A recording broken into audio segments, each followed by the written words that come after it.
Bienvenidos a la prédica de Iglesia Betania. Oramos para que esta palabra pueda ser de mucha bendición para tu vida. Recuerda compartirlo en tus redes sociales. Evangelio según San Lucas, capítulo 22.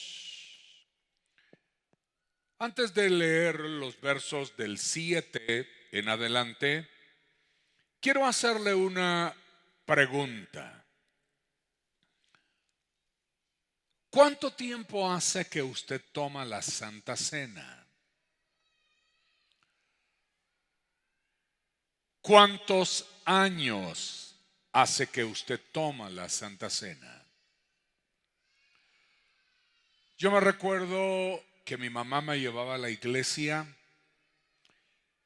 y me sentaba con ella al frente, y cuando era el momento de la comunión de la Santa Cena, ella cortaba un pedacito de su pan y me lo daba.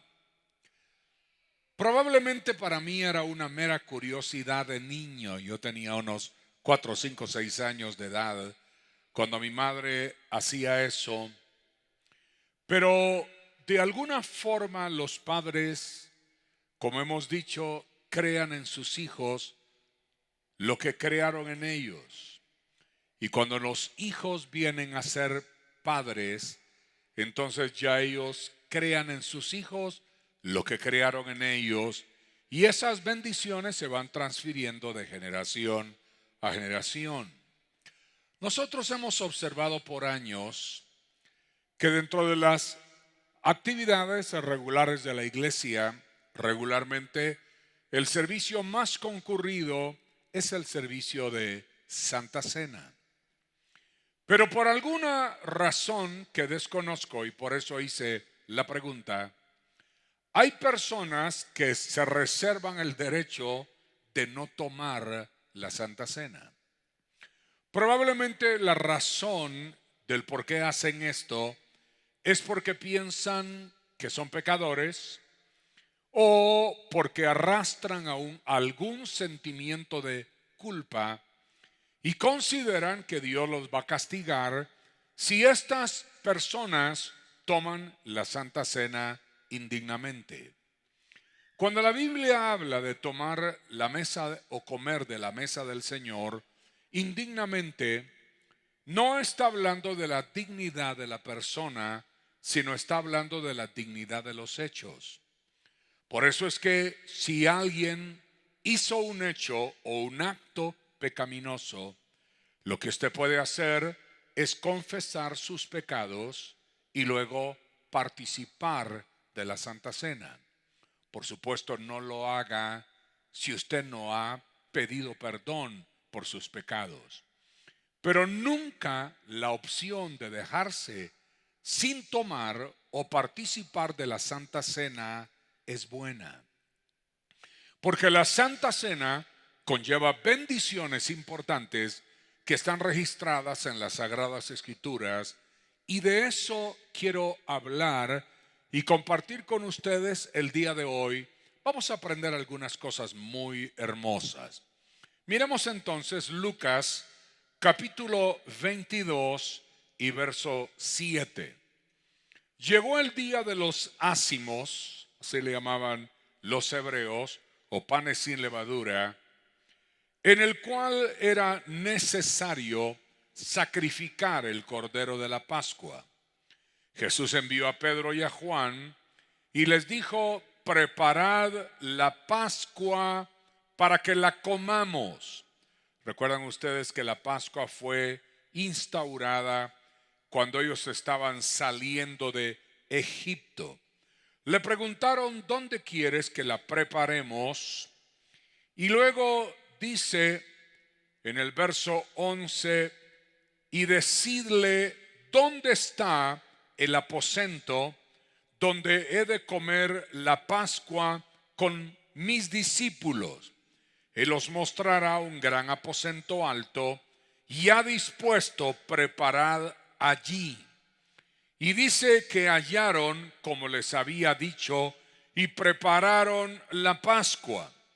Y cuando era la hora, se sentó a la mesa y con él los apóstoles y les dijo: cuánto he deseado comer con vosotros esta Pascua antes que padezca. Os digo que no la comeré más hasta que se cumpla en el reino de Dios. Y habiendo tomado la copa, verso 17, dio gracias y dijo: tomad esto y repartidlo entre vosotros, porque os digo que no beberé más del fruto de la vid. Y aquí viene otro: hasta que el reino de Dios venga. Tomó el pan, dio gracias, lo partió y les dio diciendo: esto es mi cuerpo, que por vosotros es dado, haced esto en memoria de mí. De igual manera tomó la copa y dijo: esta copa es el nuevo pacto en mi sangre, que por vosotros se derrama. Mas he aquí la mano del que me entrega está conmigo en la mesa. A la verdad, esto está determinado, pero ay de aquel hombre por quien es entregado. Amado Padre, te pedimos que ilumines nuestro entendimiento. Gracias por el privilegio que disfrutamos esta mañana de acercarnos a tu mesa y comulgar contigo. Te pedimos, querido buen Dios, que bendigas a todos aquellos que hoy participaron de la comunión. Te pedimos, oh Dios, que el pan y el vino traigan salud y renovación a nuestros cuerpos, almas, mentes y corazones. Y que tu palabra, Señor, deje lecciones importantes en nuestro vivir, ya que lo pedimos por el nombre de nuestro Señor Jesucristo. Amén.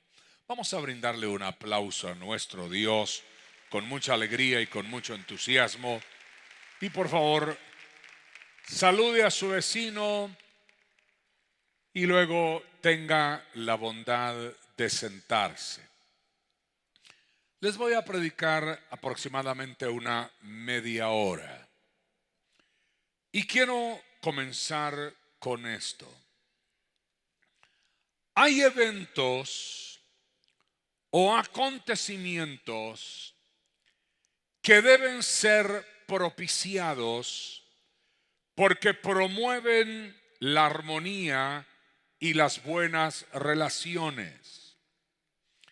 Aquí en el capítulo 22 del Evangelio de Lucas y verso 8, Jesús envió a Pedro y a Juan diciendo: id, preparadnos la Pascua para que la comamos.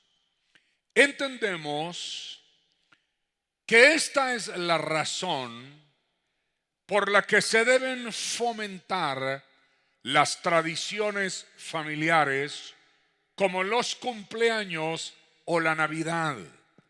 Yo soy totalmente partidario de que hay tradiciones que nunca se deben perder, sino que por el contrario se deben mantener, porque esas tradiciones o celebraciones sostienen los vínculos de amistad y de familia por generaciones. Por eso es que compartir con un hijo, con una madre, con un familiar su cumpleaños, el poder celebrar la Navidad juntos y este tipo de acontecimientos, que por cierto no siempre la gente religiosa está de acuerdo con esto, a mi parecer es una manera de fomentar el acercamiento, el afecto, el cariño, como lo hizo el Señor con una tradición que se había repetido por generaciones hasta los tiempos de nuestro Señor. Por eso es que si usted tiene ocasión de reunirse con sus seres queridos, compartir con ellos, festejarles, compartir un tamal, que por cierto ya se acercan esas fechas. Todo eso es conveniente porque ahí está el ejemplo de Cristo diciéndole a sus discípulos: cuánto he deseado comer con vosotros antes que padezca. El Señor Jesús escogió un lugar para reunirse con sus discípulos y fue el aposento alto. Y dice aquí el verso 22 del capítulo 22 del Evangelio según San Lucas, que el Señor lo utilizó para instituir ahí la Santa Cena. Él dijo, y habiendo tomado la copa, verso 17, dio gracias y dijo: tomad esto y repartirlo entre vosotros. Y luego dio todas las indicaciones cómo se debía celebrar la mesa del Señor. Y dijo: haced esto en memoria de mí. Esta declaración del verso 29 la utilizó también el Espíritu Santo para empoderar a la iglesia, y quedó como una norma el que los creyentes se reúnan para ser visitados por el Espíritu Santo. ¿Se recuerdan ustedes que el Espíritu Santo se derramó también en un aposento alto? Y probablemente, como mencionan algunos historiadores, aunque esto no se puede totalmente comprobar, que el mismo aposento alto donde el Señor llevó a cabo la última Santa Cena fue el mismo aposento alto donde el Espíritu Santo se derramó el día de Pentecostés. En el caso de nuestro Señor Jesucristo, Él se reunió en el aposento alto para institucionalizar la Santa Cena, y el Espíritu Santo usó el aposento alto para empoderar a la iglesia y llenarla con la gracia del Espíritu de Dios. Por eso es que todos deberíamos tener un lugar alto o separado para tener intimidad con Dios. Esa es la razón del por qué venimos a la iglesia o nos reunimos en este lugar, porque está establecido en la palabra que hay lugares que propician el compañerismo, la armonía, el amor, el afecto, la visitación del Espíritu Santo y cumplir con las normas que nuestro Señor Jesucristo dejó establecidas. Así que bienvenidos todos el día de hoy a la casa del Señor. Nos sentimos muy contentos y muy privilegiados de tenerles en este lugar. Los que están muy contentos, que le den un aplauso al Señor. Glorificado sea Dios. He conocido personas que cuando construyen una casa, ya no se acostumbra mucho a esto, pero yo me recuerdo que antes se acostumbraba, dedican un cuartito para tener un oratorio. O sea, edifican una casa y luego tienen un cuartito para su oratorio personal, donde pueden refugiarse para leer las Sagradas Escrituras y orar. Cada quien tenga el aposento alto que quiera. Mi aposento alto por años ha sido mi dormitorio y específicamente mi cama. Y mis encuentros nocturnos con Dios a las 3, 4 de la mañana para orar con Él y recibir mucho de lo que yo les predico. Lo cocino a veces en pensamientos que me vienen a esa hora y me levanto corriendo, antes con un papel y una pluma, ahora en mi celular. Pero yo quiero bendecirte a ti para que tú tengas también tu propio aposento alto. Puede ser tu cocina, puede ser tu dormitorio, puede ser un oratorio en tu casa, pero de que tú necesitas un aposento alto, necesitas un aposento alto, y yo profetizo que ahí el Espíritu Santo te visitará, te empoderará con gracia y autoridad para que salgas adelante en las luchas de la vida, y el Señor te llenará de su incomparable gracia. Bueno, démosle un aplauso al Señor por todas las lecciones que están escritas en la palabra. Pero déjeme mencionarle rápidamente 5 cosas importantes que yo encontré en este pasaje. La primera cosa es que la Santa Cena debe ser algo esperado. No sé si usted aguarda las Santas Cenas cada mes, pero asumo que así es, porque decía anteriormente, es nuestro servicio más concurrido durante todo el mes. Y nuestro Señor Jesucristo dijo: cuánto he deseado estar con vosotros. La Santa Cena debe ser algo esperado, porque era para nuestro Señor Jesucristo el cumplimiento de algo establecido por el Padre, porque en el libro de Apocalipsis capítulo 13 y verso 8 se le menciona como el Cordero de Dios que fue inmolado desde antes de la fundación del mundo.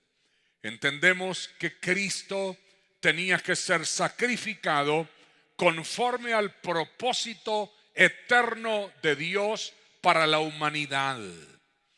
Por eso fue que el Señor dijo ese día: cuánto he deseado estar con vosotros antes que padezca.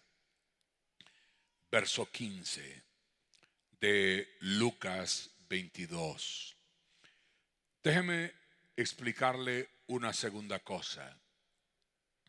La Santa Cena o la Pascua, de donde venía el símil del Viejo Testamento o el antitipo, era para comerla porque Cristo se presentó a sí mismo como el pan de vida.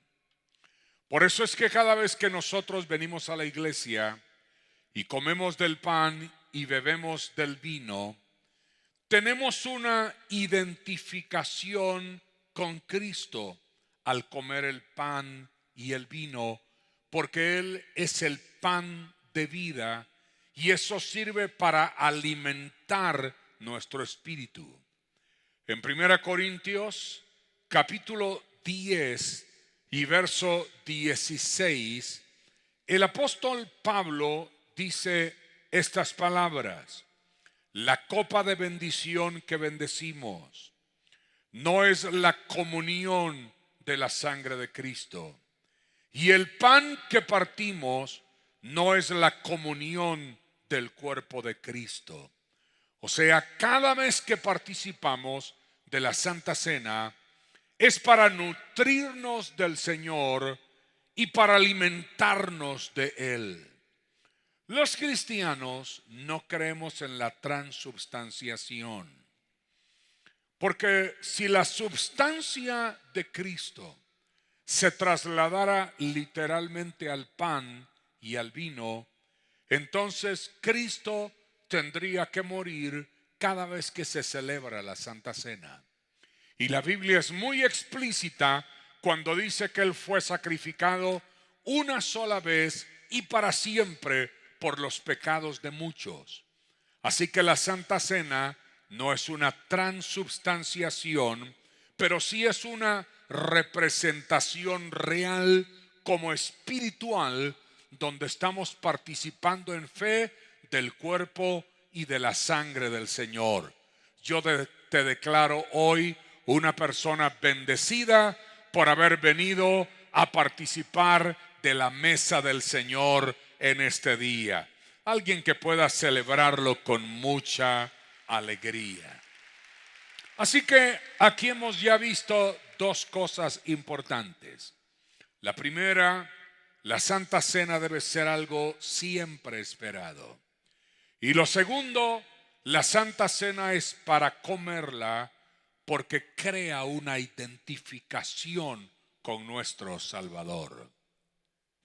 Lo tercero, la Santa Cena ilustra que los días llegan y que las oportunidades se abren para hacer lo bueno o para hacer lo malo. Por favor, quiero que vea conmigo una vez más aquí en Lucas 22 y verso 7. Allí dice: llegó el día de los panes sin levadura.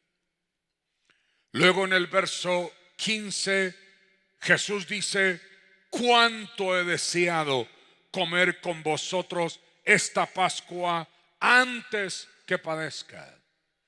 Entendemos que el tiempo para la celebración de esta Pascua, donde el Señor se reunió con sus discípulos, fue una coyuntura, una oportunidad que había sido creada por el Padre para que el Señor pudiera compartir con los suyos e instituir la Santa Cena. Por eso le decía, la Santa Cena ilustra que los días llegan y las oportunidades se abren para hacer lo bueno, pero también lo malo. Porque no solo Jesús esperaba esta ocasión, la esperaba también Judas para entregar al Señor. Por eso es que de un acontecimiento o de un evento importante que se nos presenta en el curso de la vida, siempre podemos hacer de eso o algo bueno o algo malo. Hay personas que esperan algún día específico y están contentos porque ese día comienzan su trabajo, o porque ese día abren su negocio, o porque ese día se van a casar, o porque ese día venimos a tomar la Santa Cena. Pero hay personas que esperan días que se convierten en malos, porque en esos días van a tener una aventura de infidelidad, o van a hacer un negocio ilícito, o van a estar en un lugar equivocado.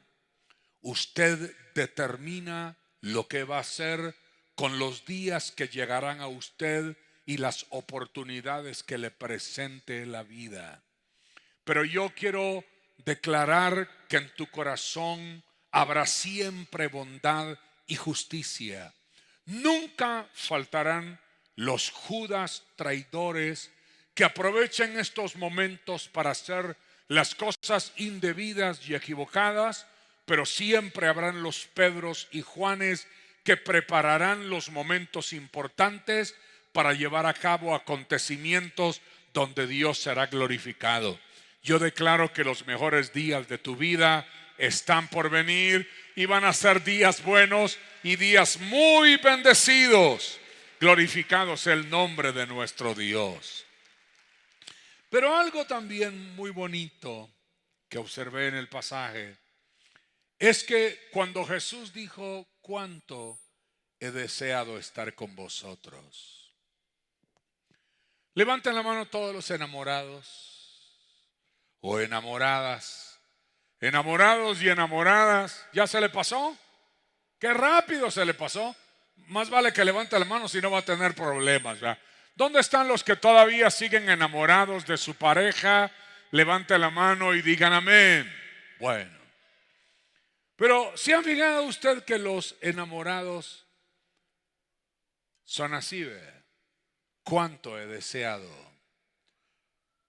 A mí me gusta decir que los enamorados son como el poste del alumbrado público en la calle. Ahí están parados esperando que la chica aparezca. Porque esos momentos coyunturales se esperan con alegría.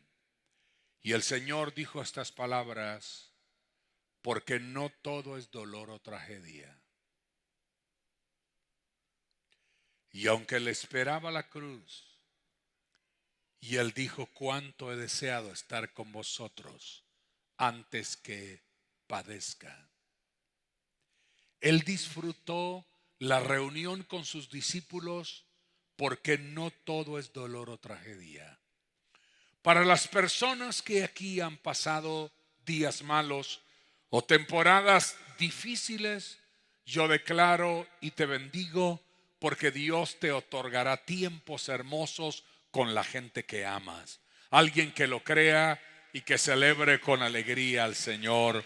Glorificado sea Dios.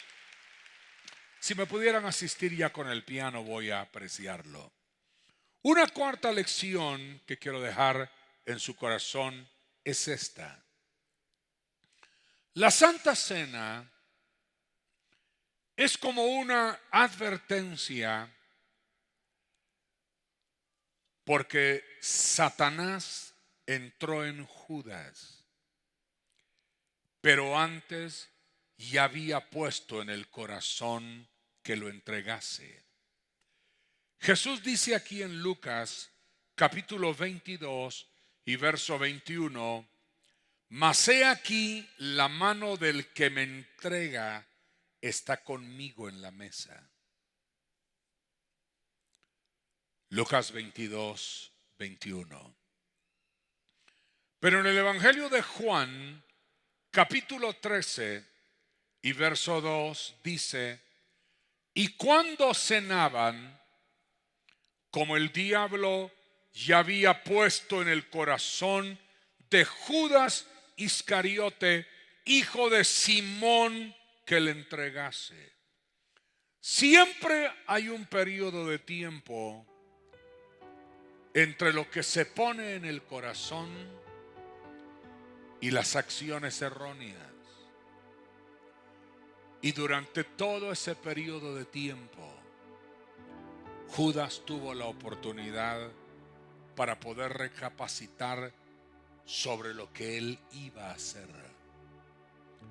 Satanás había puesto en su corazón que lo entregase, pero Judas tuvo la oportunidad de sanar su corazón y cambiar su actitud, porque cuando llegó el día de la celebración de la Santa Cena, el que estaba sentado a la mesa con el resto de los discípulos era Judas.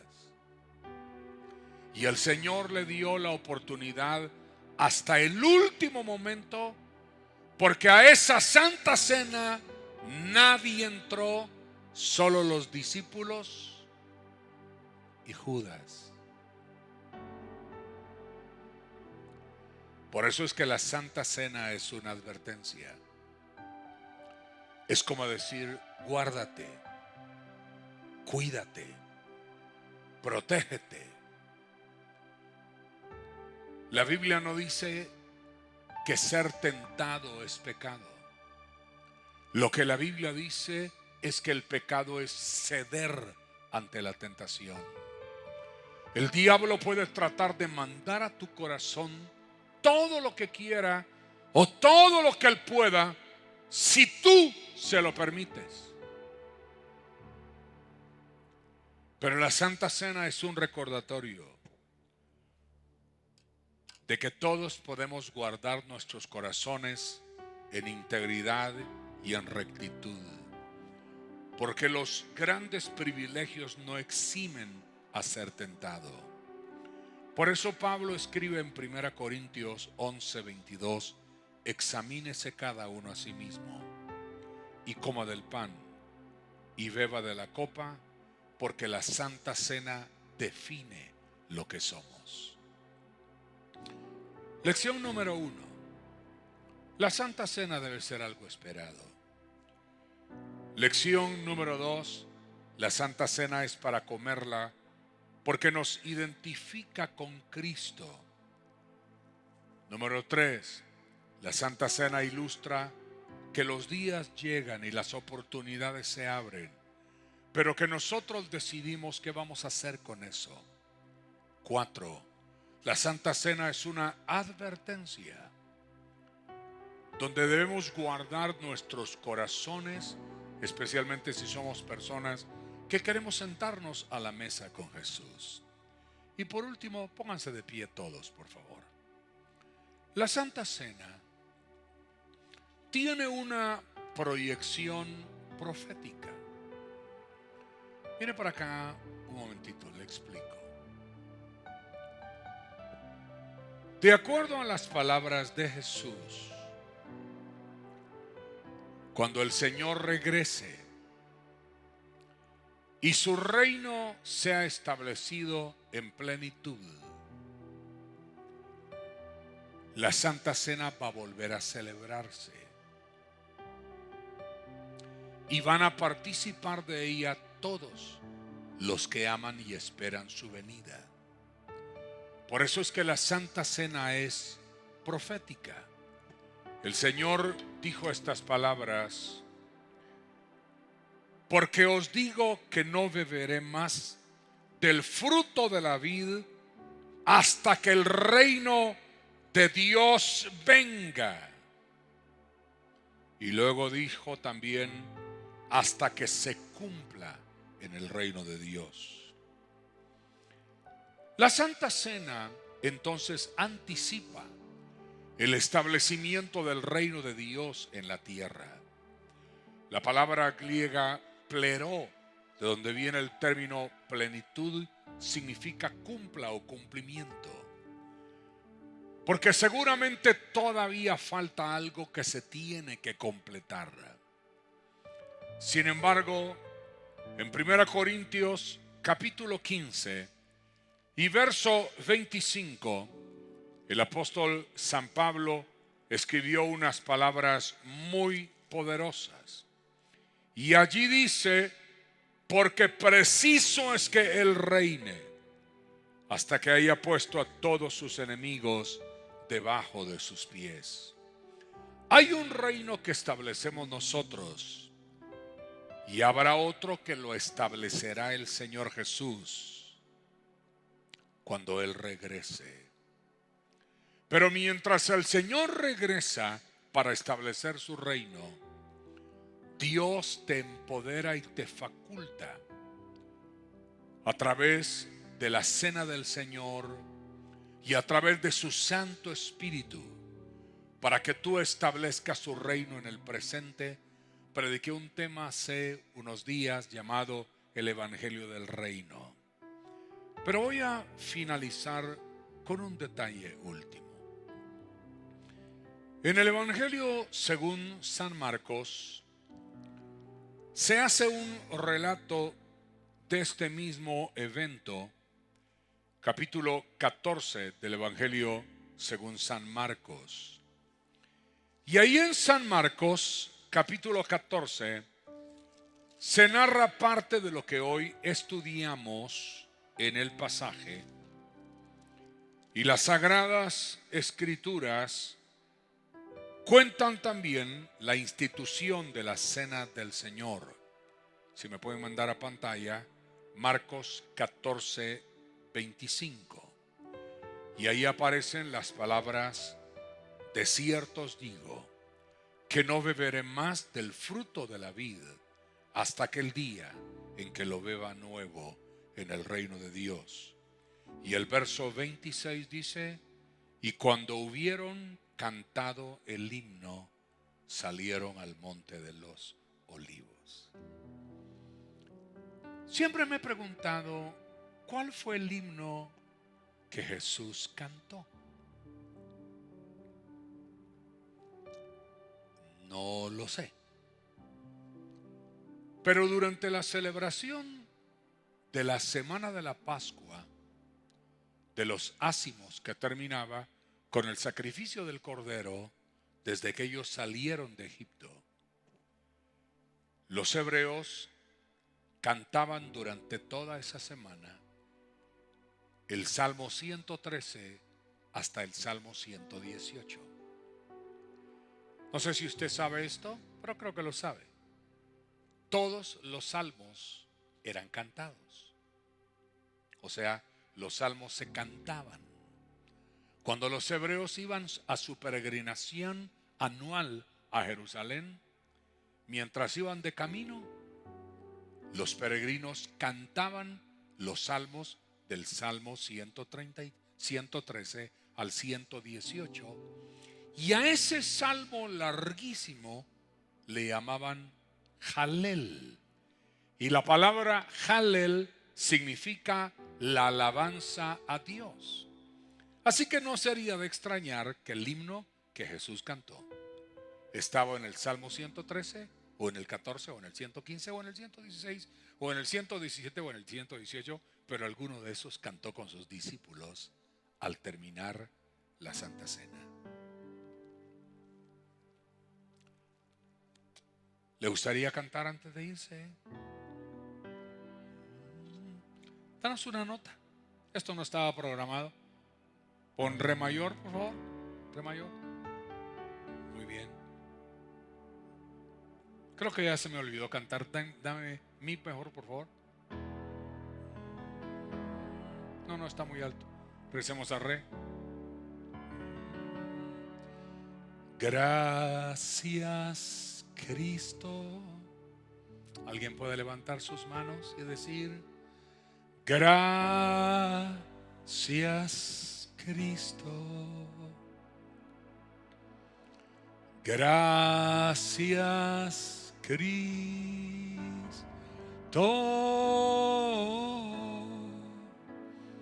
Gracias, Cristo. Vamos, dígalo con todo su corazón.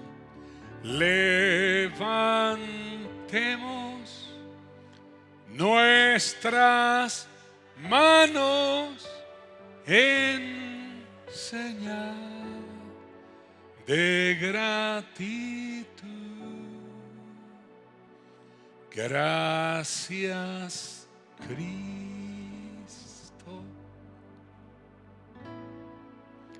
Gracias, Cristo. Aquí está Jesús. Yo siento su compañía. Él está cantando contigo como cantó con sus discípulos ese día.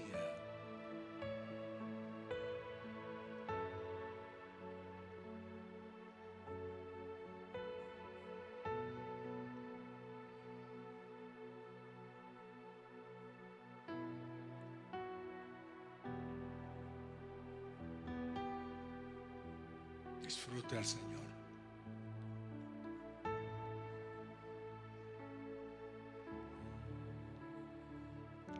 Cantemos ahora aleluya. Aleluya. Vamos, cante. Aleluya.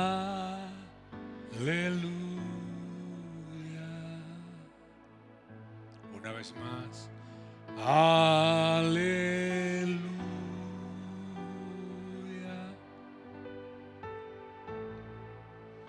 Aleluya.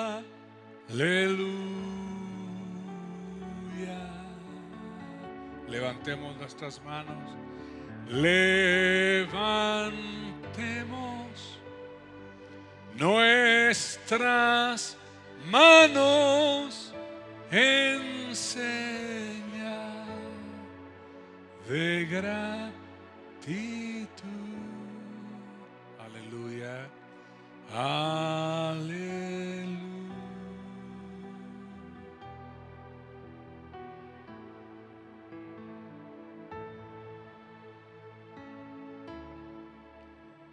Y terminemos con el Santo Espíritu.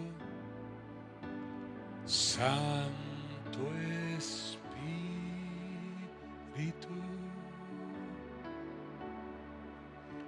Santo Espíritu,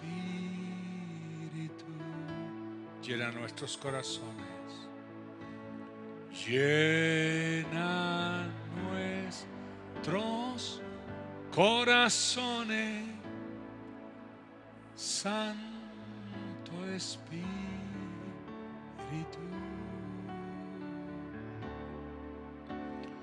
Levantemos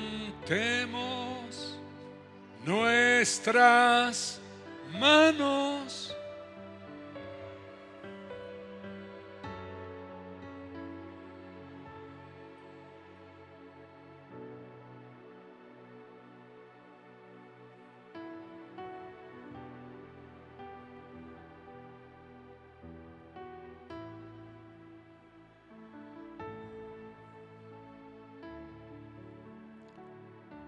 Gracias, querido Señor. Amamos tu presencia. Amamos el amor con que nos has amado. Agradecemos tu sacrificio en la cruz. Amamos el ser tus amigos, el sentarnos a tu mesa. Perdona nuestros pecados. Pasa por alto nuestras imperfecciones. Guarda nuestros corazones, oh Dios. Queremos honrarte, amarte y servirte cada día de nuestra vida. Inunda con tu presencia cada corazón. Quita el temor, el dolor y la tristeza. Y pon paz, gozo y fortaleza en cada corazón. Gracias, querido Jesús. Deseamos que esta palabra pueda darte paz y dirección. No olvides suscribirte y recuerda que lo mejor de tu vida está por venir.